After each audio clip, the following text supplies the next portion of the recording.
এখন সন্ধ্যাবেলা আর সন্ধ্যাবেলা আমি কি ওষুধ খাওয়াই, কি খাবার মুরগিকে দেই সেই বিষয়ে কিন্তু আজকের ভিডিওতে আলোচনা থাকবে আর দেখানোর চেষ্টা করব।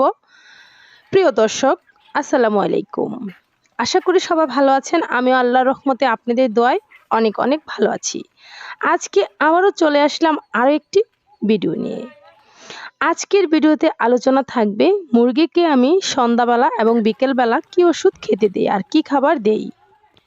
হাতের মধ্যে ওষুধটা দেখে হয়তো বুঝতে পারছেন যে এটা জিঙ্ক বি। এই জিঙ্ক বি কিন্তু মুরগি এবং হাঁসের জন্য খুবই উপকারী।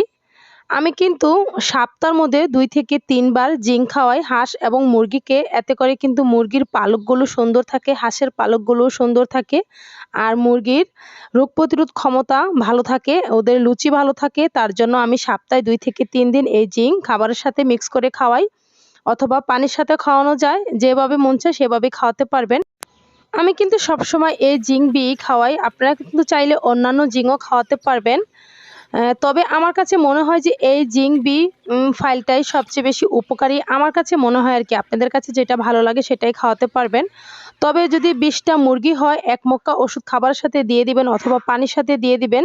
আর যদি মুরগির পরিমাণ বেশি হয় তাহলে একটু বাড়িয়ে দিতে হবে, অথবা কম হলে একটু কমিয়ে দিতে হবে। যদি কেউ পানির সাথে মিক্স করে জিঙ্ক খাওয়াতে চান তাহলে কিন্তু 1 লিটার পানির সাথে 1 মক্কা ওষুধ দিতে পারবেন, অথবা মুরগির পরিমাণ যদি বেশি হয় তাহলে 2 লিটার পানির সাথে 2 মক্কা ওষুধ দিয়ে দিবেন। সপ্তাহে 2 থেকে 3 দিন হলেও খাওয়াবেন। এতে করে মুরগি এবং হাঁস ভালো থাকবে। আর আপনার হাঁস মুরগি ভালো থাকলে কিন্তু আপনার মন মানসিকতাও ভালো থাকবে। আপনি অনেক লাভবান হতে পারবেন।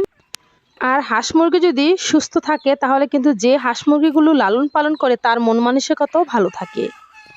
আমার যদি একটি হাঁস মুরগি বাচ্চাও নষ্ট হয় আমার কিন্তু অনেক কষ্ট হয়। এমন কিন্তু আমার মতো অনেক মা বোনেরাই আছেন যারা গ্রাম অঞ্চলে হাঁস মুরগি পালতে পছন্দ করেন এবং কি লালন পালন করেন। অল্প কিছু ওষুধের জন্য কিন্তু তারা বুঝতে পারে না যে হাঁস মুরগিগুলো মারা যাবে। হয়তো 200-100 টাকার ওষুধের জন্য কিন্তু অনেক টাকার হাঁস মুরগি মারা যায়, তখন কিন্তু অনেক কষ্ট পাওয়া যায়।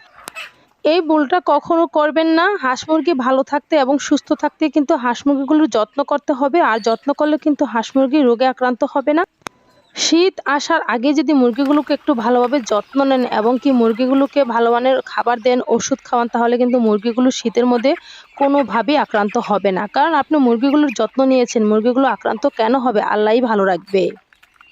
আমি কিন্তু মুরগিগুলোকে ভ্যাকসিন দিয়েছিলাম, মুরগিগুলোকে লাইসোভিট খাইয়েছি এবং কি যখন দেখি একটু জমিয়ে থাকে তখন কিন্তু আমি মাইক্রোনিট খাইয়েছি। আবার সপ্তাহে 2 থেকে 3 দিন জিঙ্ক খাওয়াই, ভালো মানের খাবার দেই। বিশেষ করে শীতের মধ্যে আমি এই খাবারগুলো দিয়েছি যাতে আমার মুরগিগুলো কোনো রকমে আক্রান্ত না হয়।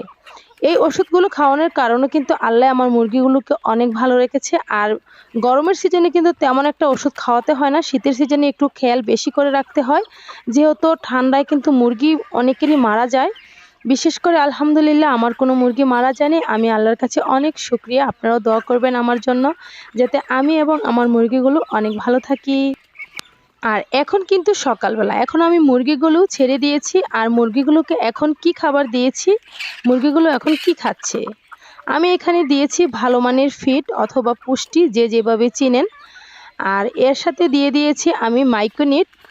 একটা মাইক্রোনিটের প্যাকেটের দাম হচ্ছে 40 টাকা। আমি 3 দিন খাওয়াই, যেহেতু আমার মুরগির পরিমাণ একটু বেশি তার জন্য 3 দিন খাওয়াই। যদি আপনাদের মুরগির পরিমাণ কম হয় তাহলে 5 দিন খাওয়াতে পারবেন। আর আমি কিন্তু মাসের মধ্যে 3 দিন খাওয়াই মাইক্রোনিট। এতে করে মুরগি জিমালেও ভালো হয়ে যায়। মাইক্রোনিট কিন্তু ঠান্ডার জন্য ভালো কাজ করে। আর এই শীতের মধ্যে কিন্তু আমি একদিনও চাল এবং ভাত মুরগিকে দেইনি, এবং কি বাসি কোনো খাবার, বাসি তরকারি অনেকে কিন্তু হাঁস মুরগিকে দিয়ে দেয়। আমি কিন্তু এগুলো খাওয়াইনি, কারণ এগুলো খাওয়ালে কিন্তু অনেক সহজে মুরগি আক্রান্ত হয়ে যায়।